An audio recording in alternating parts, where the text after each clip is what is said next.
시작. 믿음으로 아벨은 가인보다 더 나은 제사를 하나님께 드림으로 의로운 자라 하시는 증거를 얻었나니 하나님이 그 예물에 대하여 증언하시니라. 그가 죽었으나 그 믿음으로써 지금도 말하느니라. 아멘. 할렐루야. 아멘. 오늘 히브리서 말씀 두 번째 메시지입니다. 오늘은 아벨의 믿음에 대하여 우리가 함께 공부를 하도록 할 텐데요. 특별히 왜 하나님은 가인과 아벨의 제사 중에서 아벨의 제사만 받으셨는가? 라는 질문으로 이 말씀을 풀어나가고자 합니다. 여러분, 지지난주에 첫 번째 주제를 다뤘습니다. 믿음의 본질에 대해서 다뤘는데 다 기억하시죠? 할렐루야. 아멘. 자, 믿음의 본질 네 가지 특징이 있습니다. 첫 번째, 믿음은 어떤 특징이 있습니까? 견고함. 할렐루야. 아멘. 믿음이 있다면 그 믿음을 지속적으로 끌고 나가는 힘이 있어요. 믿음의 힘은 바로 지속성에 있고 견고함이 있습니다. 여러분 끝까지 예수 믿으시기 바랍니다. 아멘. 두 번째 믿음의 특징은 뭐라고 그랬죠? 충성. 할렐루야. 충성이라는 것은 신실함을 말하는 거예요. 계시록에 서머나 교회를 향하여 주님께서 뭐라고 말씀하셨습니까? 내가 죽도록 뭐하라? 충성하라. 그리하면 내가 생명의 반을 내게 주리라. 여기서 죽도록 충성하라 라는 말은요, 흔히 우리가 재직 세미나 때나 재직 헌신 예배 때 많이 쓰죠. 재직들 우리 많이 계시는데 죽도록 충성하시기 바랍니다. 아멘. 무슨 뜻입니까? 제가 드린 이 말이 보통은 교회에서 열심히 봉사하라는 메시지를 많이 드려요. 물론 그것도 맞아요. 근데 서머나 교회 성도들에게 예수님께서 얘들아, 서머나 교회 성도들아, 너네 교회 봉사 열심히 해. 그런 말씀을 주신 것 같습니까? 그게 아니에요. 서머나 교회 성도들의 문제는 목숨이 왔다 갔다 하는 상황이에요. 예수 믿으면 순교, 예수 버리면 잠깐은 살겠죠. 근데 서머나 교회에게 죽도록 충성하라는 말은 죽을지언정 예수에 대한 충성심을 버리지 말라는 말이에요. 그것이 숨겨진 믿음을 요구하는 메시지가 바로 충성이라는 단어에 들어있어요. 그러니까 믿음 없으면 목숨 바치겠습니까? 여러분, 예수님은 우리가 목숨을 바쳐서 믿어야 할 존재예요. 왜? 예수님이 목숨 바쳐서 우리 구원해 주셨잖아요. 아멘. 하나님이 우리를 사랑하셨다는 증거를 대봐라. 그러면 예수님을 이 땅에 보내신 거예요. 보내시기만 했으니까. 저와 여러분을 위해서 아낌없이 죽으셨어요. 물 한 방울, 피 한 방울 안 남기셨어요. 그것이 바로 주님의 우리를 향한 사랑의 본질이에요. 그럼 우리를 위하여 그렇게 희생하신 예수님을 우리가 믿는다는 것은 무엇을 말합니까? 그분의 사상을 믿는 겁니까? 그분의 지혜를 믿는 겁니까? 아니요. 그분을 위해서 목숨을 드리는 게 예수님 믿는 거예요. 그렇게 믿으시기 바랍니다. 그것이 죽도록 충성하라라는 말씀의 의미 있죠. 그래서 충성은 곧 믿음이고, 믿음은 나를 위하여 죽으신 그 예수 그리스도께 동일한 태도와 자세로 주님을 끝까지 따르는 것이 바로 믿음이라는 것이죠. 그래서 충성은 곧 믿음입니다. 세 번째는 뭐라고 하였습니까? 진실하신 하나님. 하나님이 우리에게 진실하셨습니다. 그분에게는 거짓이 없습니다. 그래서 믿음이 있는 자는 거짓말하지 않습니다. 아멘. 할렐루야. 아멘. 예수를 믿는데 입에서 거짓말이 나온다. 여러분, 믿음을 한번 점검해 보셔야 돼요. 예수를 믿는데 내가 자꾸 사실이 아닌 말을 사실처럼 과장하거나 부풀리거나 그것이 진실인 것처럼 스스로 믿는다. 그분의 믿음을 점검해 봐야 돼요. 성령님은 거룩하신 영이요 정직한 영이세요. 아멘. 그분을 믿는데 내 입에서 거짓말이 나오는 것을 내 영혼이 용납한다면 그 믿음을 믿을 수가 없어요. 점검이 안 되는 믿음이에요. 그것은. 마지막으로 네 번째 무엇이라고 했습니까? 확신. 확신입니다. 살아계신 하나님 여러분 확신하십니까? 아멘. 그 하나님 여러분 영혼을 구원해 주실 줄 확신하십니까? 아멘. 그래서 믿음은 바라는 것 때 실상이요. 보이지 않는 것들의 증거다. 바라는 것을 마치 내가 얻은 것처럼 여기는 거예요. 보이지 않는 것을 내가 마치 보는 것처럼 여기는 거예요. 하나님 여러분 보이십니까? 저는 안 보이는데요. 여러분 보이세요? 하나님이 영이셔서 보이지 않지만 우리 영혼이 믿는 거예요. 그분은 말씀으로 우리에게 말씀하셨어요. 이 성경 말씀은 구약부터 신약까지 단 한마디의 오류도 없어요.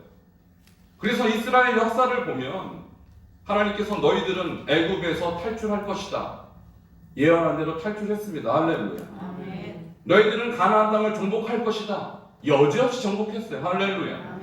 이것은 예언의 실제적인 응답입니다. 성경은 3,500개의 예언으로 구성되어 있어요. 그 예언 가운데 지금 단 2가지 빼놓고 다 성취됐어요.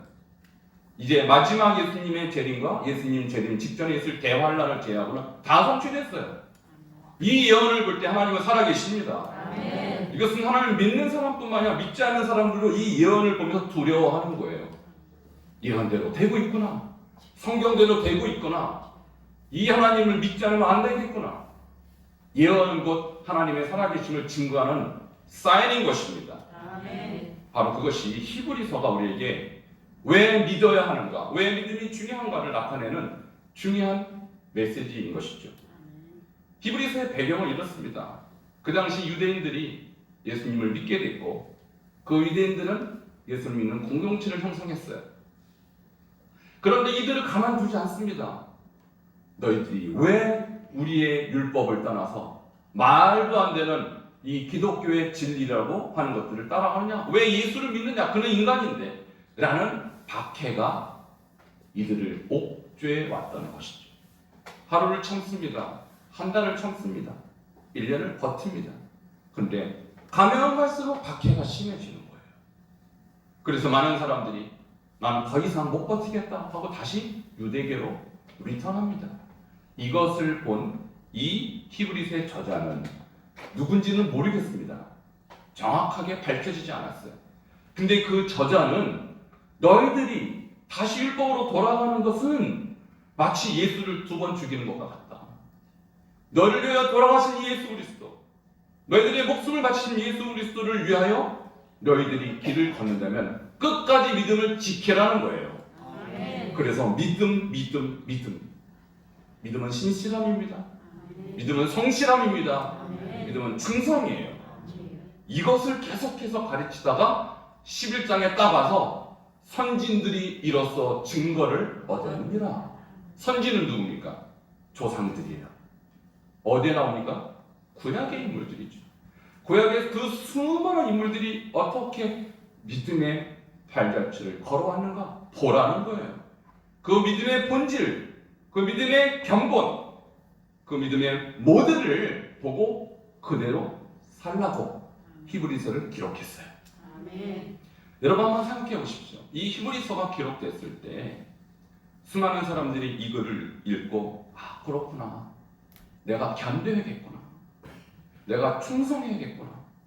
내가 인내하겠구나. 라는 결심을 하게 되었죠. 여러분 그런데요. 그 이후에도 예수를 믿게 되면 박해를 받고 고난을 받는 상황은 계속 역사적으로 계속 발생했어요. 그러니까 이 책은 히브리서를 읽는 모든 사람들을 위한 하나님의 음성입니다. 여러분에게도 하나님께서 이 시대에 구약의 인물들과 같은 믿음을 요구하신 줄 여러분 받아내시기 바랍니다. 나에게도 믿음이 필요하구나. 특히 코로나 시대에 얼마나 믿음이 중요합니까? 여러분 코로나가 딱 발생되니까 양과 염소로 딱 갈립니다. 곡식과 가라지로 갈립니다. 여러분 오늘 밤 예수님이 오시면 딱 갈라지는 그 오른편 왼편에 여러분 오른편에 서실 줄 믿습니다.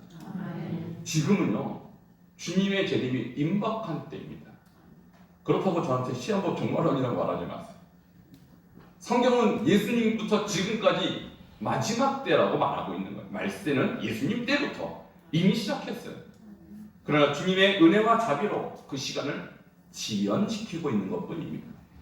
오늘 밤 오셔도 이상할 일이 전혀 없어요. 그러므로 주님이 오실 때 여러분의 믿음을 보십니다.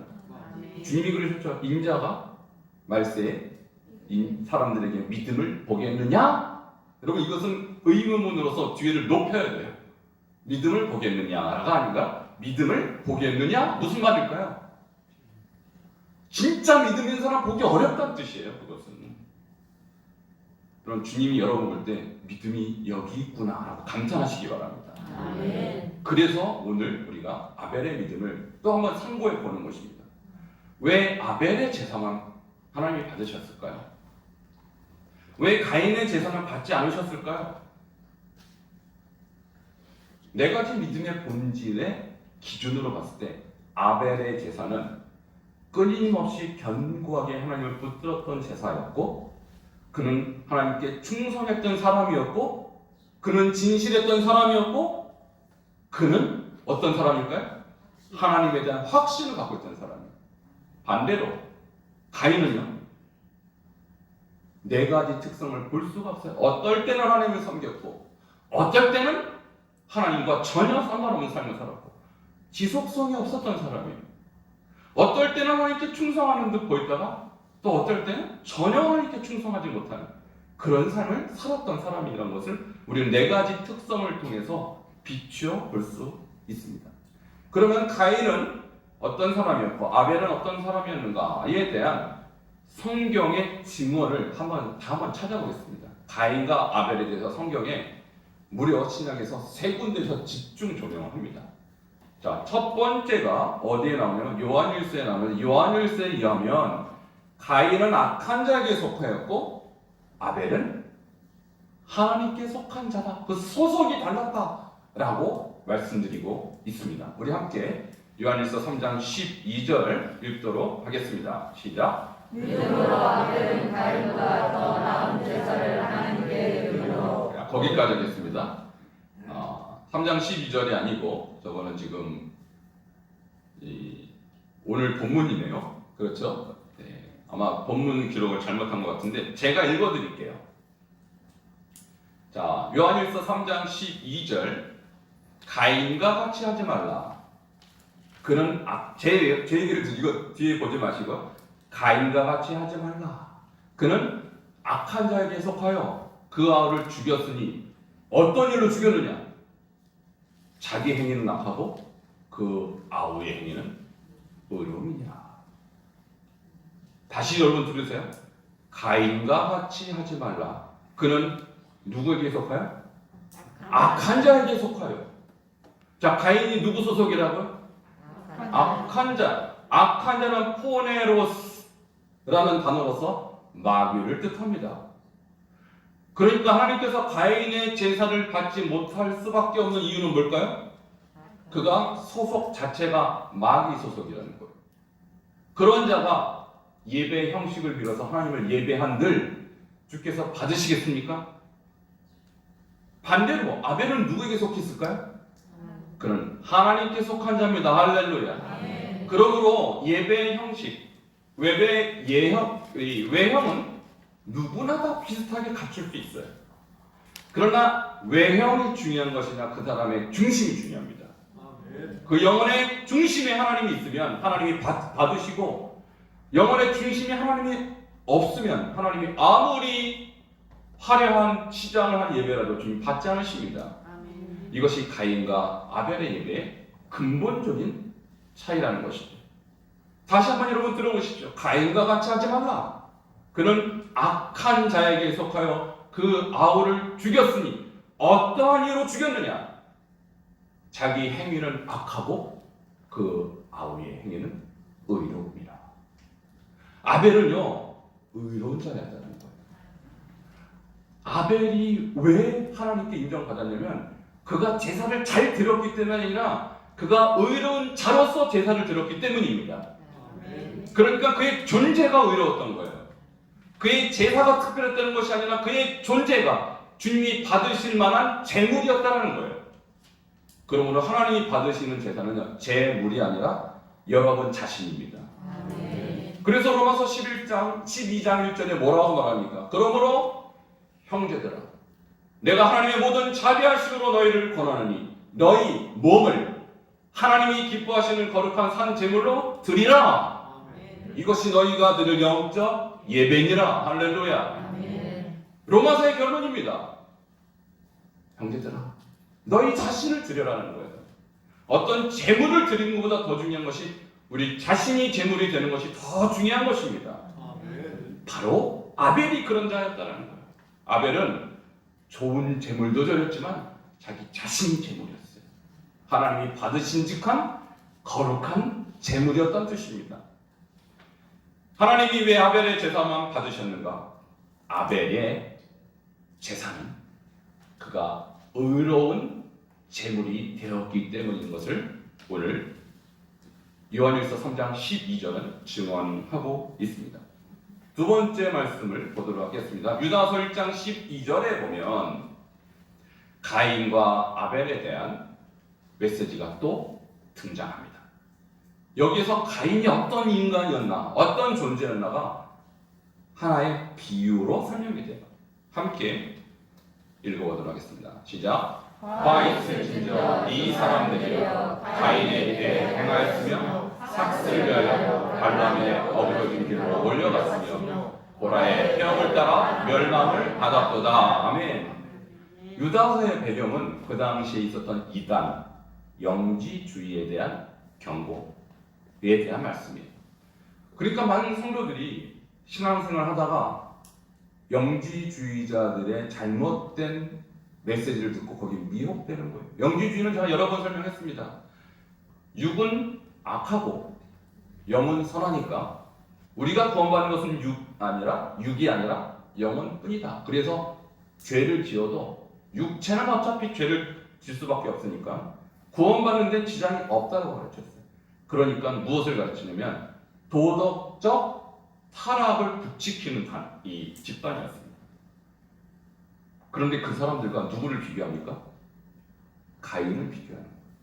화이슬핀저 이 누굽니까? 이 이단들이요. 이 사람들이 바로 그 영지주의 이단들을 말하는 것입니다. 그들은 주님의 복음을 타락한 이 육성을 허용하는 쪽으로 자꾸 복음을 둔갑시켰어요. 여러분 우리가 성경을 보는데 성경에서 죄라고 하면 죄죠. 여러분 동성애가 죄입니까 아닙니까? 왜 그렇죠? 성경에서 죄라고 하니까 죄인 거예요. 근데 요즘 어떤 사람을 보면 심지어 목사인데 동성애는 죄가 아니라고 가르쳐요. 자기네 사상으로 성경을 바꿔버려요. 여러분 화 있을진저 이 거짓말하는 자들 주님께서 그렇게 분명히 말씀하실 것입니다. 아멘. 성경이 죄라면 죄입니다. 아멘. 우리가 아무리 해석을 인본주의적으로 달리하려고 해도 그것이 죄라는데 어떻게 우리가 하나님이 말씀하신 것을 거역하고 바꿉니까? 근데 그 당시에 바로 영지주의자들이 그런 사람이었다. 죄 좀 지어도 지옥 안 가면 되는 거예요. 도덕 폐기론자입니다. 영혼만 천국 가고 육체는 사라진다. 죄는 좀 지어도 상관없다. 여러분 상관 있습니다. 죄는 하나님 앞에 용납받지 못합니다. 하나님은 거룩하신 영이기 때문에 거룩하게 살아야 합니다. 아멘. 그것이 바른 복음이에요. 아멘. 죄 지어도 상관없다는 복음은 거짓 복음입니다. 영지주의자의 복음이에요. 지금도 그런 거짓 복음이 있어요. 그게 신천지예요. 얼마나 악랄합니까? 그런데 그가 바로 가인의 길에 행했다 이렇게 말하고 있어요. 자, 그러면 무엇을 말합니까? 지금도 겉으로는 뻔질을하게 난 하나님 믿어. 나는 기독교예요. 나는 교회 다닙니다. 해놓고 여전히 육신은 죄악의 굴렁 속에서 빠져나갈 마음이 전혀 없는 사람. 그게 지금의 가인이란 이 말입니다. 그 사람들이 지금도 있다는 이 말입니다. 가인은 그때도 있었고 지금도 있는 거예요. 우리가 드리는 신앙생활, 나는 이렇게 믿어도 천국 갈 거야 라고 생각하고 있는데 내가 저 사람들 같은 모습이 있다면 여러분 꿈을 깨시기 바랍니다. 하나님은 절대로 죄를 용납하지 않습니다. 그러므로 여러분 이것이 죄인지 아는데 죄를 짓는다면 여러분 가인입니다. 그래서 우리가 기도할 때 여러분 조심하십시오. 내가 알고 지은 죄, 모르고 지은 죄 이런 말 하잖아요. 여러분 모르고 지은 죄 용납해 주세요. 하나님이. 우리가 연약하니까. 근데 알고도 죄를 지을 수 있습니까? 그게 가인이라 이 말입니다. 이거 분명히 죄인데, 이거 지으면 안 되는데, 그리고 죄를 짓는다. 그게 가인이에요. 가인은 죄인지 알고 죄 지었어요. 여러분, 주님께서 죄라고 말씀하시면 손도 대지 마시기 바랍니다. 그렇게 살면 가인이에요. 영지주자예요. 누가 또 그렇게 살았습니까? 발람이 그렇게 살았다는 거예요. 발람이 누구죠? 제가 계시록에서 말씀드렸어요. 버가목에 발람이 나타났어요. 니골라당이죠. 그들이 어떻게 했습니까? 사람들을 미혹해서 우상의 재물을 먹게 하고 음행하게 했다 이렇게 말씀했어요. 그러니까 지금도 이 시대에 많은 사람들이 우상의 재물을 먹고 음행해도 마음이 떳떳한 사람이 있어요. 그게 양심에 화인 맞은 가인 같은 사람입니다. 여러분, 우리가 우상에게 절하지 말아야 되고 우리가 음란의 길로 가지 말아야 되는 건 너무나 당연한 거 아닙니까? 하나님의 백성으로서. 그런데 그 길을 가놓고도 여전히 나는 하나님을 섬기는 자라고 말한다면 앞뒤가 맞지 않는 바로 가인의 길을 걷고 있다는 것입니다. 고라는 누굽니까? 모세에게 반역한 사람이죠. 당신만 하나님의 종이냐? 우리도. 여러분, 물론 우리는 다 하나님의 백성의 종이지만 하나님이 세우신 권위를 자기가 의도적으로 악의적으로 반대하는 것은 하나님 기뻐하지 않는다는 것이죠. 그리고 바로 가인의 길에 걸었던 사람들은 발람, 고라의 일당들, 그렇게 비교하고 있어요. 그러므로 여러분, 이 말씀을 들으면서 여러분 마음속에 깨달음이 있기를 바랍니다. 유다서는요, 오늘 이 시대에도 똑같은 패턴을 가지고 우리 성도들을, 우리 교회를 무너뜨리려고 하는 그 메시지를 우리에게 경고하고 있는 것입니다. 또 어디에 이 말씀이 있는가 하면 창세기 4장 4, 5절이 사실 오리지널 텍스트예요. 네, 창세기 4장 4, 5절을 함께 읽도록 하겠습니다. 시작. 아벨은 자기도 양의 첫 새끼와 그 기름으로 드렸더니 여호와께서 아벨과 그의 제물을 받으셨으나 가인과 그의 제물은 받지 아니하신지라. 가인이 몹시 분하여 안색이 변하니, 이렇게 말씀하고 있어요. 자, 여러분 한번 잘 관찰해 보세요. 아벨은 뭘 드렸습니까? 양의 첫 새끼와 그 기름을 드렸어요. 제물이 좋죠. 우리 하나님께서 기뻐하시는 제물입니다. 그리고 그 당시에는 육식이 허용되지 않을 때 아닙니까? 양을 왜 길렀을까요? 두 가지 의미가 있을 거라고 생각해요. 첫 번째는 의복을 위해서 양의 털, 가죽을 활용했을 것이다. 두 번째는 하나님께 전문적으로 제사하기 위해 이 짐승을 길렀을 것이다. 두 가지 추측이 가능해요. 두 가지가 다 맞을 거예요.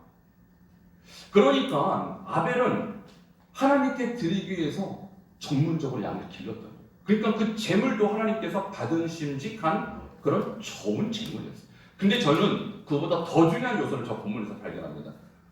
뭔가 하니 여호와께서 아벨과 그의 제물이라고 해서 사람이 먼저 나옵니까? 제물이 먼저 나옵니까? 사람이 먼저 나옵니다.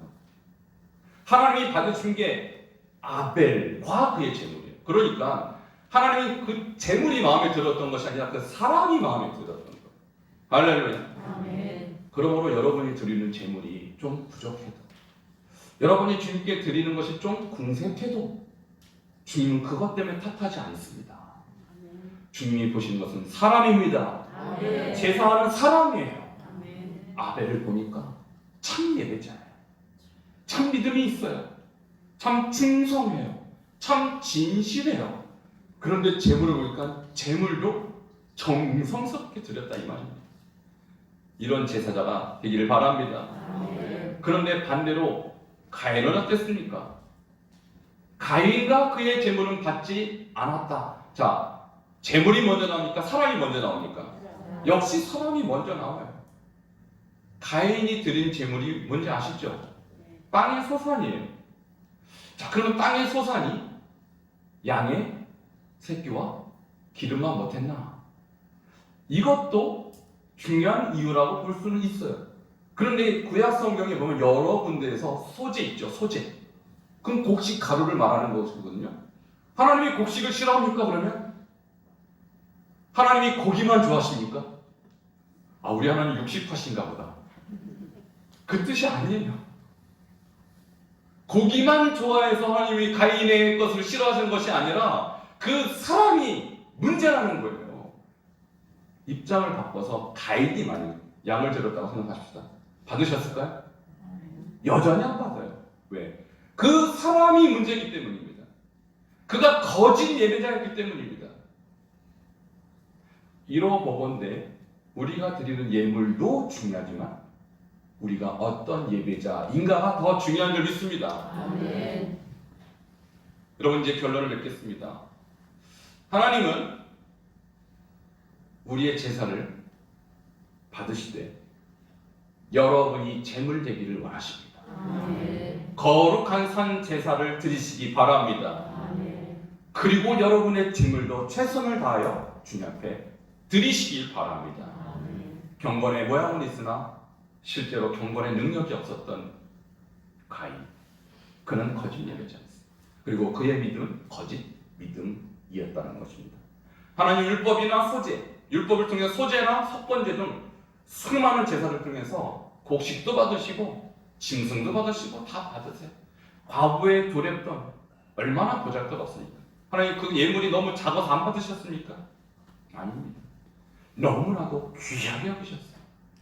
그러므로 여러분이 최선을 다하여 여러분 예물도 드리되 여러분 자신이 진정한 예배로 드리기를 바랍니다. 아멘. 마지막 이사야 1장 11절과 12절로 결론을 맺겠습니다. 하나님은 왜 이스라엘 백성을 버리셨을까요? 그것은 마치 이스라엘 백성이 가인의 길을 걸었기 때문입니다. 그들은 주님 앞에 하나님께 가장 좋은 살찐 짐승을 드렸어요. 그리고 기름도 드렸어요. 그러나 그 짐승의 제물, 그 짐승의 기름이 아무리 좋은 제물일지라도 그 백성이 패역했고 그 백성이 타락했기 때문에 하나님은 그 제사를 받지 않으십니다. 한번 그 본문을 읽도록 하겠습니다. 시작. 여호와께서 말씀하시되 너희의 무수한 제물이 내게 무엇이 유익하며 나는 순양의 번제와 살찐 짐승의 기름에 배불렀고 나는 숫송아지나 어린 양이나 수정새 피를 기뻐하지 아니하노라. 너희가 내 앞에 보이러오니 이것을 누가 너에게 요구하였느냐? 내 마당만 밟을 뿐이냐. 이스라엘 백성이요, 아벨이 드렸던 그 예물을 드렸어요. 짐승과 그의 기름과 피까지 주님 앞에 드렸어요. 만약에 주님이 정말 기름이 중요하고 짐승이 중요하고 그 피가 중요했다면 왜 안 받으세요?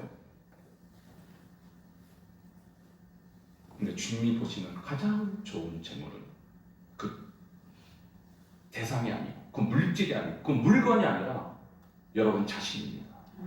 하나님 이스라엘 백성의 패역함과 그의 타락함과 동시에 드리는 예배 싫다는 거예요. 내 마당만 밟을 뿐이죠. 성전 마당 밟고 갔다는 것은 주님 앞에 예배 드렸다고 볼 수 없다는 것이죠. 오늘 이사야서의 이 말씀과 경고가 여러분 귓가에 들릴 때 여러분 심령이 어떻습니까?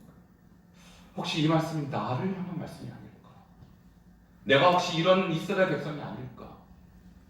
이런 마음이 든다면 오늘 여러분 심령을 주님 앞에 돌이키시기를 바랍니다. 아멘. 예루살렘 성전 1년에 18만 5천 마리의 짐승을 드렸던 성전이에요. 근데 하나님이 그것을 깨뜨립니다. 아무리 많은 제물을 드리고 아무리 많은 짐승을 드려도 예배자가 타락하면 그 예배는 연락되지 않습니다. 오늘 아벨의 제사, 아벨의 믿음을 통하여 우리가 하나님께 속한 자 되기를 바랍니다.